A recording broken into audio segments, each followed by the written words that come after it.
तर नमस्कार मित्रांनो, कसे आहे तुम्ही? आपल्या ब्लॉगमध्ये तुमचं हार्दिक स्वागत आहे. खूप दिवसांतर मी मिनी ब्लॉग शूट करत आहोत. तर सकाळचे वाजले 7 वाजले असेल तर आपल्या ब्लॉगची सुरुवात झाली आणि आपली बैल वगैरे इथं आणि आपले दादाजी बसून आहे. तर आता आपण जाऊ आपल्या दादीकडे. दादी जे पाणी भरून राहिली होती ते टाकीवर बसून होती. तर आता आपण आलो कोट्यामधलं आपल्याला खाद जी आपल्या बैलबंडीमध्ये टाकायचं आहे. तर मी उचललं बाबांनी आणि आपल्या बैलबंडीकडे टाकून राहिलं. पूर्ण बैलबंडी भरली. तर आता तुम्हाला दाखवून राहिलं बघा.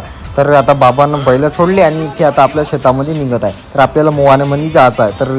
तर निघू म्हणलं आपण आपल्या शेताकडे जायचं की दादाजी बसून आहे आणि आपल्या मारो दिकरोमध्ये आपली गाडी जी मारो दिकरो आहे तिथे आपण घेऊन जाऊ. तर चला मग. तर मोवानीकडे जायचा आपला असा रस्ता आहे. रस्ता कसा वाटला मला पण सांगा.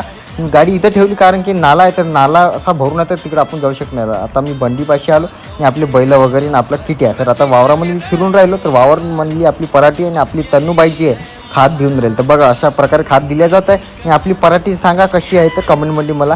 आणि एवढी गरमी होऊन राहिली आणि चंद्रपूर जिल्ह्याची अशी तापमान खूप वाढलं आहे. तर पाणी पडून नाही राहिलं आणि गरमी खूप करत आहे. तर आता मी खाद वगैरे घेऊन चाललो त्याच्यापाशी आणि खाद त्याच्यापाशी नेऊन द्यायचं. आणि आपली पराठी अशी आहे आणि आपलं एवढं झालं खाद्य नाही. तर आता मला त्रास. तर आता मी चाललो आपल्या घरी. तर त्रास आल्यावर आपल्याला घरी जास्त लागते ना. आबाड येऊन राहिलं म्हणजे पाणी येऊ शकते. तर आता आपल्या गाडीपाशी आलो. गाडीला किक मारावून आपण निघू आता आपल्या घराकडे जातो. तर असा रस्ता आहे आपल्या वावराकडे जायसाठी. कसा खराब रस्ता आहे.